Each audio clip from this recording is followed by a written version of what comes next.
vale a pena estudar de novo. Sempre vale a pena estudar de novo a norma culta da língua, afinal de contas, competência 1 deixa muitos alunos de cabelo em pé. Quem tem medo da gramática? Eu sempre digo isso nas minhas aulas, hoje não será diferente. Vamos conversar um pouquinho sobre competência 1. Sei que vocês já falaram sobre isso há um tempo atrás, mas acho que é um bom momento para nós revisitarmos certos conteúdos. O meu nome é David Gonçalves e agora vamos mergulhar nas profundezas da norma culta. Vamos lá?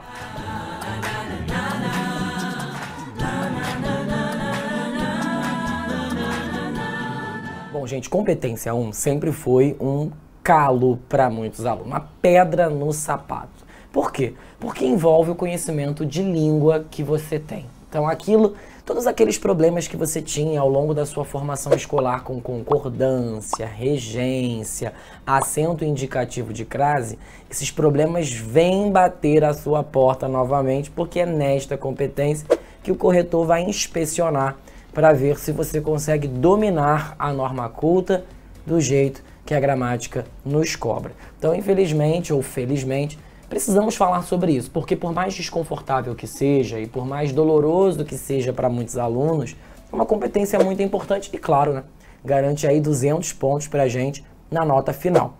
Vamos tentar concentrar a nossa conversa de hoje em 4 pontos principais, para que você tenha aí no seu radar de estudo para onde você deve olhar. Afinal de contas, eu não consigo, num vídeo como esse, falar sobre todas as regras da gramática, isso seria impossível. Então, David, o que eu tenho que considerar na hora de escrever minha redação? Porque sabendo para onde o corretor vai olhar, eu posso também, é claro, me precaver e manter o meu alerta ligado para evitar possíveis deslizes. Vamos começar? Primeiro ponto diz respeito ao registro. Quando eu falo em registro, eu falo sobre a diferença entre a formalidade e a informalidade.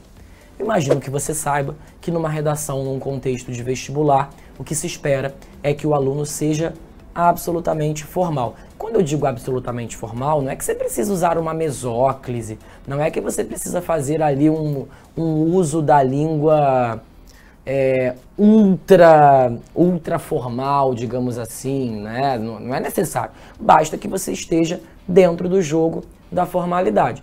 Eu vejo muitos alunos que querem escrever a redação, mas não conseguem pensar numa palavra formal e usam palavras informais, entre aspas, numa falsa crença de que ao colocar aquele termo entre aspas, o corretor vai aceitar. Não vai, tá, pessoal? A gente precisa selecionar palavras, expressões e fazer construções que estejam dentro do espectro formal da língua portuguesa. Portanto, gírias, contrações de palavras e até algumas combinações de expressões mesmo não são admitidas se pertencerem ao âmbito da informalidade.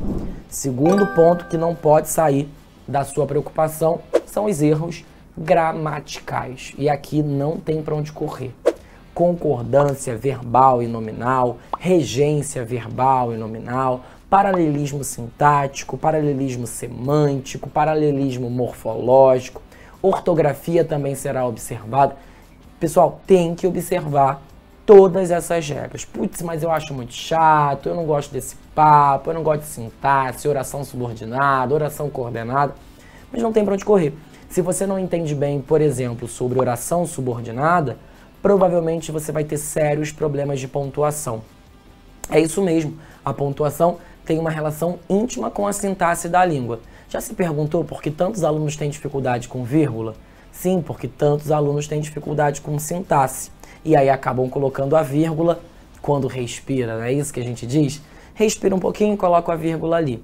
Na verdade, não. A gente precisa conhecer o mecanismo de funcionamento da língua para saber quando que uma vírgula pode aparecer e quando ela não pode. Então a gente precisa perder o medo da gramática, sentar, abrir e ir lá. Olha, hoje eu vou estudar concordância, hoje eu vou estudar regência.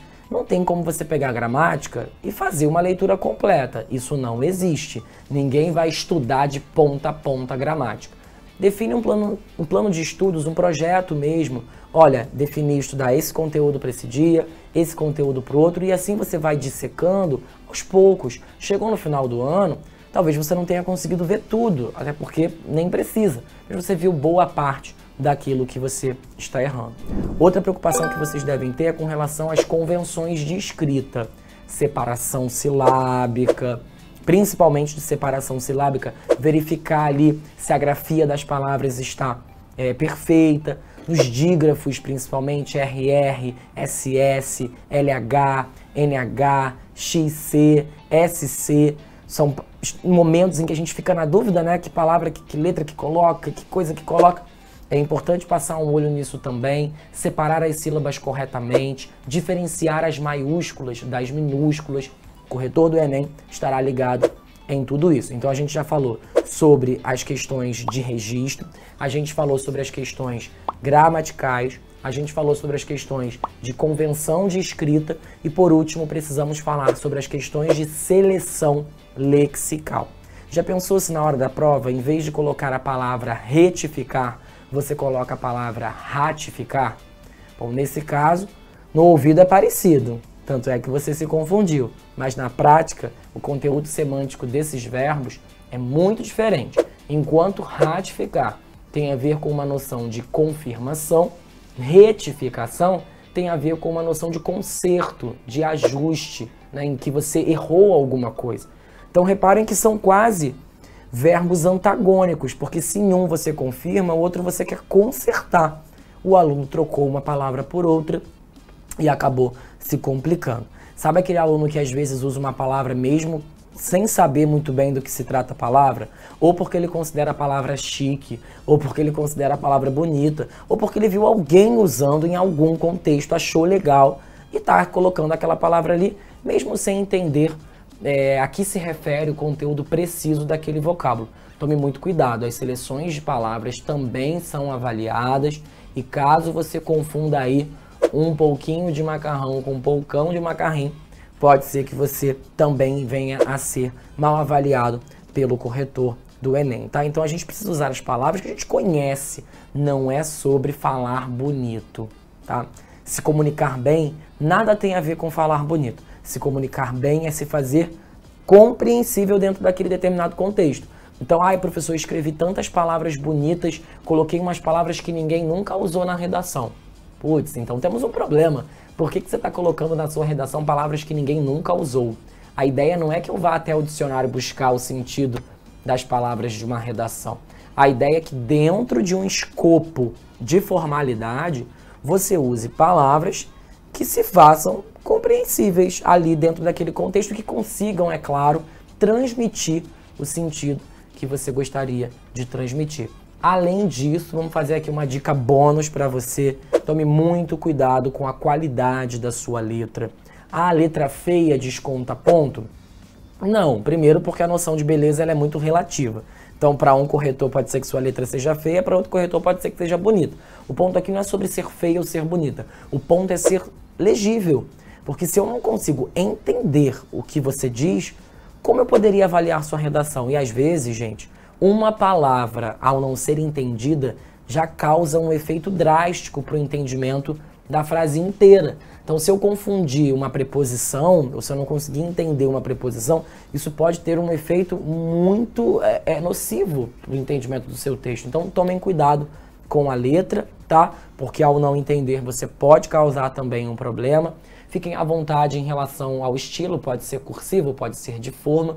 Quanto a isso, não há grandes preocupações a serem tidas. E se for rasurar, tentem fazer uma rasura mais limpa possível, com discrição, com elegância, mantendo um apelo estético agradável da sua redação. Muitos alunos também me perguntam se rasura desconta ponto. É claro que não, mas se a sua rasura é meio que um bolo de feno ali e contamina o entendimento de outras palavras, é natural que o corretor não entenda o que você fez e aí sim o desconto pode acontecer, tá certo? Bom, eu vou ficando por aqui. Não se esqueça de convidar seus amigos para seguir o canal do ProEnem. Nos procurem também nas redes sociais. Temos a certeza de que ainda temos muita conversa boa para ter ao longo deste ano, tá certo? Ativa o sininho, porque quando aparece vídeo novo você recebe o nosso chamado e assim a gente mantém esse contato ainda mais próximo, tá bem? Um beijo grande no seu coração. Foi bom estar com vocês e brincar com vocês. A gente se vê por aí. Até a próxima.